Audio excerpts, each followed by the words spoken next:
जय श्री कृष्ण मित्रों। आज આપણે બનાવીશું એકદમ રેસ્ટોરન્ટ જેવા છોલે અને ભટુરેની રેસીપી। આ છોલે ભટુરે તમે મારી રીતે બનાવશો તો તમારા છોલે એકદમ ટેસ્ટી બનશે અને ભટુરા પણ એકદમ ફૂલેલા દડા જેવા બનશે। તો વિડિયોને એન્ડ સુધી જરૂરથી જોજો અને તમે જોઈ શકો છો કે આપણા ભટુરા એકદમ ફૂલેલા દડા જેવા બને છે અને આ રીતે તમે બનાવશો તો તમારા રેસ્ટોરન્ટ જેવા જ ઘરે ભટુરા બનાવીને તમે તૈયાર કરી શકો છો અને બાળકોને આપી શકો છો। તો વિડીયો પસંદ આવે તો શેર કરવાનું ભૂલતા નહીં અને વિડીયોને એક લાઈક જરૂરથી આપજો, જેથી કરીને તમારા માટે આવા જ નવા વિડીયો લાવવાનું અમારું પ્રોત્સાહન બન્યું રહે। તો ચાલો આજની રેસીપી બનાવવાની શરૂઆત કરી દઈએ। તો સૌ પ્રથમ આપણે ભટુરા માટે લોટ બાંધી લઈશું। તેના માટે કોઈ પણ એક કપ કે વાટકી સેટ કરી લેવાની છે। અહીંયા હું આ રીતે એક કપના માપથી 2 કપ લોટ લઈ લઈશ। ગ્રામમાં જોઈએ તો એ 300 ગ્રામ જેટલો લોટ લીધો છે મેં અહીંયા। તો મેંદાને સરસ રીતે ચાળીને જ લેવાનો છે। ત્યારબાદ એમાં આપણે અડધો કપ દહીં એડ કરીશું। દહીં વધારે પડતું ખાટું ન હોય એ વાતનું ખાસ ધ્યાન રાખવું। ત્યારબાદ અહીંયા આપણે 1 ટીસ્પૂન બેકિંગ પાવડર એડ કર્યો છે। તો એ ચમચીના માપથી આપણે બીજી ચમચી પણ એડ કરી દઈશું। તો 2 કપ લીધા છે તો 2 ટીસ્પૂન આપણે બેકિંગ પાવડર એડ કરીશું અને અડધી ટીસ્પૂન આપણે બેકિંગ સોડા એડ કરવાનો છે। ત્યારબાદ સ્વાદ અનુસાર મીઠું એડ કરીશું અને 1 ટેબલ સ્પૂન જેટલી આપણે ખાંડ એડ કરીશું। અહીંયા મેં દળેલી ખાંડનો ઉપયોગ કર્યો છે। ત્યારબાદ 2 ચમચી જેટલું તેલ એડ કરીશું। તો અહીંયા મેં 2 ટીસ્પૂન બેકિંગ પાવડર, અડધી ટીસ્પૂન બેકિંગ સોડા, 1 ટીસ્પૂન દળેલી ખાંડ અને 2 ચમચી જેટલા તેલનો ઉપયોગ કર્યો છે। હવે આ બધું સરસ રીતે મિક્સ કરી દઈશું અને એમાં આપણે જરૂર લાગે એટલું પાણી ઉમેરીને આનો લોટ તૈયાર કરી લેવાનો છે। તો થોડું પાણી એડ કરતા જઈશું અને એનો આપણે રોટલી કરતાં થોડો સોફ્ટ લોટ રહે એ રીતે બાંધીને તૈયાર કરી લેવાનો છે। આ લોટને આપણે રેસ્ટ આપવાનો હોય છે, એટલા માટે આ રીતે 2 કલાક પહેલાં લોટ બાંધીને તૈયાર કરી લેવાનો હોય છે। તો જ્યારે તમારે ભટુરા બનાવવા હોય એના કરતાં 2 કલાક પહેલાં તમારે આ લોટ બાંધીને તૈયાર કરી લેવાનો હોય છે। તો અહીંયા મેં સરસ રીતે લોટને બાંધી લીધો છે અને 1 ચમચી તેલના મદદથી આપણે એને સરસ રીતે મસળી લઈશું। તો લોટ આપણો સરસ રીતે બંધાઈને તૈયાર થઈ ગયો છે કે આ રીતનો મેં સોફ્ટ લોટ રાખ્યો છે। હવે ઉપરથી આપણે તેલ લગાડીને આ લોટને સાઈડમાં રાખી દઈશું અને ઉપરથી ઢાંકી દેવાનું છે। તો આ રીતે અંદરની સાઈડ ફોલ્ડ કરી દઈશું અને ઉપરથી આપણે તેલવાળો હાથ લગાવી દઈશું, જેથી કરીને આપણો લોટ સુકાઈ ન જાય। હવે આ લોટને ઢાંકણ ઢાંકીને 2 કલાક માટે રહેવા દેવાનો છે, જેથી કરીને એમાં સરસ રીતે એર બબલ આવી જાય અને આપણો લોટ સરસ રીતે એમાં આથો આવી જાય। હવે અહીંયા મેં છોલેને 10 થી 12 કલાક માટે પલાળી લીધા છે। જો તમારે જલ્દી હોય તો 3 કલાક માટે તમે ગરમ પાણીમાં પણ પલાળી શકો છો। અહીંયા મેં છોલેને 10 થી 12 કલાક માટે પલાળી લીધા છે। તો હવે એને આપણે બાફવા માટે મૂકી દઈશું। તો એને મેં કુકરમાં લઈ લીધા છે। તેમાં આપણે 2 કપ જેટલું પાણી ઉમેરીશું। જો તમે કાળા છોલે બનાવવા માંગતા હોય તો 2 કપ પાણીમાં 1 ચમચી ચા એડ કરીને તમારે પાણી ઉકાળી લેવાનું છે અને એ પાણીથી તમે છોલેને બાફી શકો છો। અહીંયા હું વ્હાઈટ છોલે બનાવી રહી છું। હવે અહીંયા આપણે મસાલા જોઈ લઈએ। તો 5 લવિંગ લઈ લીધા છે, 1 મોટી ઇલાયચી, 1 ચક્રી ફૂલ અને 1 તજનો ટુકડો લઈ લીધો છે। તો એ એડ કરી દઈશું। ત્યારબાદ સ્વાદ અનુસાર મીઠું એડ કરીશું અને 1 ચપટી જેટલા સોડા એડ કરીશું, જેથી કરીને આપણા છોલે જલ્દીથી બફાઈ જાય। તો આપણે અહીંયા સોડા 1 ચપટી જેટલા જ એડ કરવાના છે, વધારે પડતા એડ નથી કરવાના। હવે આ બધું સરસ રીતે મિક્સ કરી દઈશું। અહીંયા અમે છોલેને 10 થી 12 કલાક માટે પલાળ્યા છે। તો 3 વિસલમાં સરસ રીતે એ બફાઈ જાય છે। જો તમે ઓછા સમય માટે પલાળ્યા હોય તો એ પ્રમાણે તમારે વિસલ વગાડી લેવાની છે। તો છોલેને આપણે 3 વિસલ વાગે ત્યાં સુધી બાફી લઈશું। હવે ગ્રેવી માટેની સામગ્રી જોઈ લઈએ। તો 3 મોટી સાઈઝની ડુંગળીને આ રીતે મોટા ટુકડામાં સમારી લીધી છે, 1 ઇંચ આદુનો ટુકડો, 10 થી 12 લસણની કળી અને 3 લીલા મરચાં લઈ લીધા છે। તો આ બધું આપણે મિક્સર જારમાં નાખી દઈશું અને આને આપણે એકદમ ફાઇન પેસ્ટ બનાવીને તૈયાર કરી લેવાની છે। તમે ચાહો તો આ બધું ક્રશ કરીને પણ લઈ શકો છો। અહીંયા હું આ રીતે પેસ્ટ બનાવી લઈશ અને સાઈડમાં આપણે 2 ટમેટાની પણ પ્યુરી બનાવી લઈશું, એને આપણે અલગથી કરી લઈશું। તો આ બધું આપણે સરસ રીતે પીસીને તૈયાર કરી લઈશું। હવે આપણે છોલેનો વઘાર કરી દઈએ। તો એના માટે કડાઈમાં આપણે 1 મોટી ચમચી ઘી એડ કરીશ। તમે ચાહો તો એકલા તેલમાં પણ બનાવી શકો છો, પરંતુ આ રીતે ઘી એડ કરવાથી એનો ટેસ્ટ ખૂબ જ સરસ આવે છે।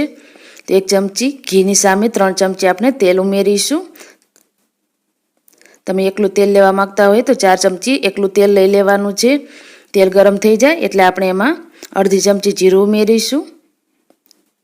ત્યારબાદ અડધી ચમચી હિંગ એડ કરી દેવાની છે. 2 તમાલપત્ર અને 2 સૂકા લાલ મરચાં ઉમેરી દઈશું. અને ત્યારબાદ આપણે તૈયાર કરેલી ડુંગળીવાળી પેસ્ટ ઉમેરી દેવાની છે, જેમાં આપણે આદુ લસણ અને મરચાં એડ કર્યા હતા. તેને આપણે સરસ રીતે તેલમાં મિક્સ કરી દઈશું. હવે આ પેસ્ટને આપણે સરસ રીતે તેલ ન છૂટું પડી જાય ત્યાં સુધી સાંતળી લેવાની છે. તો આ પ્રોસેસ કરવામાં માત્ર 2 થી 3 મિનિટ જેટલો સમય લાગે છે. હવે આ ડુંગળીમાંથી સરસ રીતે તેલ છૂટું પડવા લાગ્યું છે. તેને એકવાર મિક્સ કરી દઈશું અને એને આપણે ટમેટાની પ્યુરી એડ કરી દેવાની છે. તો જે આપણે 2 ટમેટાની પ્યુરી બનાવી હતી એ એડ કરી દઈશું. એને પણ સરસ રીતે મિક્સ કરી દઈશું.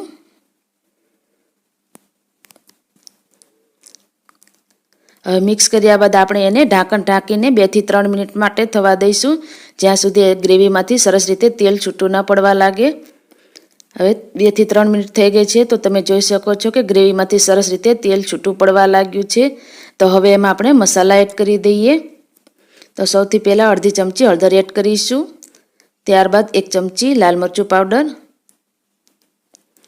1 ચમચી છોલે મસાલો ઉમેરીશું, 1 ચમચી ગરમ મસાલા પાવડર.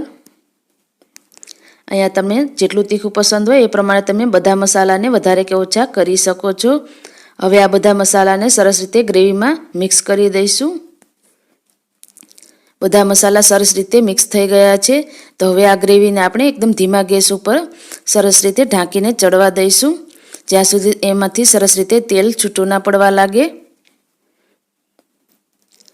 હવે 2 મિનિટ જેટલો સમય થઈ ગયો છે, તો તમે જોઈ શકો છો સરસ રીતે ગ્રેવીમાંથી તેલ છૂટું પડવા લાગ્યું છે. તો એને એકવાર આ રીતે મિક્સ કરી દઈશું. હવે આપણી ગ્રેવી સરસ રીતે બનીને તૈયાર થઈ ગઈ છે. તો આપણે છોલેને પણ ચેક કરી લઈશું. તો છોલે આપણા સરસ રીતે બફાઈ ગયા છે. મેં 3 વિસલ વગાડી લીધી હતી. તો આ રીતે આંગળીની મદદથી તમે ચેક કરી શકો છો કે સરસ રીતે આપણા છોલા એકદમ પોચા સરસ રીતે બફાઈ ગયા છે. તો અહીંયા 3 વિસલમાં જ મારા છોલે સરસ રીતે બફાઈ ગયા છે. તો હવે આ પાણી આપણે ફેંકવાનું નથી. પાણી સાથે જ આપણે આ છોલેને ગ્રેવીમાં મિક્સ કરી દઈશું. તમે ચાહો તો બધા ખડા મસાલાને કાઢી શકો છો. અહીંયા મેં આ રીતે સાથે જ એડ કરી દીધા છે. હવે ગ્રેવીમાં સરસ રીતે છોલેને મિક્સ કરી દેવાના છે. તો અહીંયા તમે જોઈ શકો છો કે આ રીતના આપણા છોલે બનીને તૈયાર થયા છે. એમાં ગ્રેવી આ રીતની રહી છે. હવે એમાં આપણે 1 કપ જેટલું પાણી ઉમેરીશું, જેથી કરીને આપણે છોલેને જ્યારે ઉકાળીએ તો સરસ રીતે છોલેમાં સરસ રીતે ગ્રેવીનો ટેસ્ટ આવી જાય. તો છોલેમાં આ રીતે 1 કપ જેટલું પાણી ઉમેરીશું અને આને આપણે 10 મિનિટ માટે ધીમા ગેસ ઉપર ચડવા દેવાનું છે. તો એમાં આપણે થોડું મીઠું એડ કરી દઈશું. છોલેને બાફતી વખતે એડ કર્યું હતું એટલે ધ્યાનથી એડ કરવું. ત્યારબાદ 1 ચમચી જેટલી કસૂરી મેથીને આ રીતે મસળીને એડ કરી દઈશું. આ બિલકુલ ઓપ્શનલ છે, જો તમારી પાસે અવેલેબલ હોય તો જ એડ કરવી. હવે છોલેને સરસ રીતે મિક્સ કરી દઈશું અને આ રીતનું મેં આ રીતે પાણી એડ કર્યું છે. તમને જે રીતના છોલે પસંદ હોય એ પ્રમાણે તમારે પાણી એડ કરી દેવાનું છે. તો અહીંયા આપણે છોલેને 10 મિનિટ માટે ધીમા ગેસ ઉપર ઉકળવા દઈશું, જેથી કરીને સરસ રીતે ગ્રેવીનો ટેસ્ટ છોલેમાં આવી જાય. હવે 10 મિનિટ જેટલો સમય થઈ ગયો છે. તો આપણા છોલે બનીને બિલકુલ તૈયાર થઈ ગયા છે. તો અહીંયા મેં આ રીતનો રસો રાખ્યો છે અને ગ્રેવી રાખી છે. તમને જે રીતે જાડો કે પાતળો પસંદ હોય એ પ્રમાણે તમે રાખી શકો છો. તો હવે આપણે આ શાક બનીને બિલકુલ તૈયાર થઈ ગયું છે. તો ઉપરથી આપણે લીલા ધાણા એડ કરીને આ સબ્જીને ગાર્નિશ કરી લઈશું. હવે આપણે ભટુરાનો લોટ જોઈ લઈએ. તો તમે જોઈ શકો છો કે સરસ રીતે ડબલ થઈને ફૂલી ગયો છે. તો એને એકવાર આ રીતે સરસ રીતે મસળી લઈશું અને સરસ રીતે ગૂંથી લેવાનો છે, જેથી કરીને એકદમ સરસ સોફ્ટ આપણો ક્રેક વગરનો લોટ બનીને તૈયાર થઈ જાય. સરસ રીતે મસળી લીધા બાદ એમાંથી આપણે જે રીતના તમારે ભટુરા બનાવવા હોય એ સાઈઝના આપણે બોલ બનાવી લઈશું. તો આ રીતે લોટને અંદરની સાઈડ ફોલ્ડ કરી દઈશું અને ક્રેક ન રહે એ રીતે આપણે લુઓ તૈયાર કરી લેવાનો છે. અને આ રીતે અંદરની સાઈડ આપણે લોટને ફોલ્ડ કરી દેવાનો છે અને આ રીતે લુઓ બનાવી લઈશું. તો ભટુરા બનાવવા માટે આપણે કોરા લોટનો બિલકુલ ઉપયોગ નથી કરવાનો. જરૂર લાગે તો તેલ લગાવીને આ રીતે ભટુરા ભટુરાને વણી લેવાનું છે. તમે લંબગોળ શેપમાં બનાવવા માંગતો હોય તો એ રીતે પણ બનાવી શકો છો અને રાઉન્ડ શેપમાં પણ બનાવી શકો છો. અને એકદમ પાતળા ન થઈ જાય એ વાતનું ખાસ ધ્યાન રાખવું. થોડા જાડા હશે તો જ આપણા ભટુરા સરસ રીતે ફૂલે છે. તો અહીંયા મેં આ રીતના ભટુરા બનાવીને તૈયાર કરી લીધા છે. તો હું એની થિકનેસ બતાવી દઉં. તો આ રીતના મેં થોડીક થીક રહે એ રીતે ભટુરા બનાવીને તૈયાર કરી લીધા છે. તો હવે એને આપણે ફ્રાય કરી લઈશું. તો ભટુરા ફ્રાય કરવા માટે અહીંયા આપણે તેલ એકદમ ગરમ હોવું ખૂબ જ જરૂરી છે. તો જ આપણા ભટુરા એકદમ ફૂલશે. તો તેલ એકદમ હાઈ ફ્લેમ ઉપર રાખીને આપણે ભટુરાને એડ કરી દઈશું અને આ રીતે ઝારાની મદદથી દબાવીશું તો આપણા ભટુરા સરસ રીતે ફૂલી જાય છે. તો આ રીતે સતત હલાવતા જઈશું અને દબાવતા જઈશું જેથી કરીને આપણો ભટુરો એકદમ સરસ રીતે ફૂલી જાય. ગેસની આંચ આપણે અહીંયા એકદમ ફૂલ જ રાખવાની છે. એક સાઈડ થઈ જાય એટલે આપણે એને બીજી સાઈડ પલટાવી દેવાનો છે. બીજી સાઈડ પણ સરસ રીતે ગોલ્ડન કલર આવી જાય ત્યાં સુધી આપણે એને ફ્રાય કરી લઈશું. અને ઉપરથી પણ આ રીતે ગોલ્ડન કલર વધારે તમને ગમતો હોય તો ઉપરથી આ રીતે ગરમ તેલ એડ કરતા જવાનું છે. એકદમ દડા જેવા ફૂલેલા આપણા ભટુરા બનીને તૈયાર થઈ ગયા છે. તો એને કાઢી લઈશું અને આવી જ રીતે આપણે બધા ભટુરા તૈયાર કરી લેવાના છે. એકદમ આપણા ભટુરા એકદમ ફૂલેલા દડા જેવા બને છે જે રીતે હોટલ અને રેસ્ટોરન્ટમાં મળતા હોય છે. તો અહીંયા આપણે છોલે અને ભટુરાને બંનેને સર્વિંગ પ્લેટમાં લઈ લઈશું અને ઉપરથી આપણે લીલા મરચાં અને ડુંગળીથી ગાર્નિશ કરી લઈશું. જો તમને મારો વિડીયો પસંદ આવ્યો હોય તો તમારા ફ્રેન્ડ્સ અને ફેમિલીમાં શેર કરજો, ચેનલને સબસ્ક્રાઈબ કરજો અને વિડીયોને એક લાઈક જરૂરથી આપજો જેથી કરીને તમારા માટે આવા જ નવા વિડીયો લાવવાનું અમારું પ્રોત્સાહન બન્યું રહે.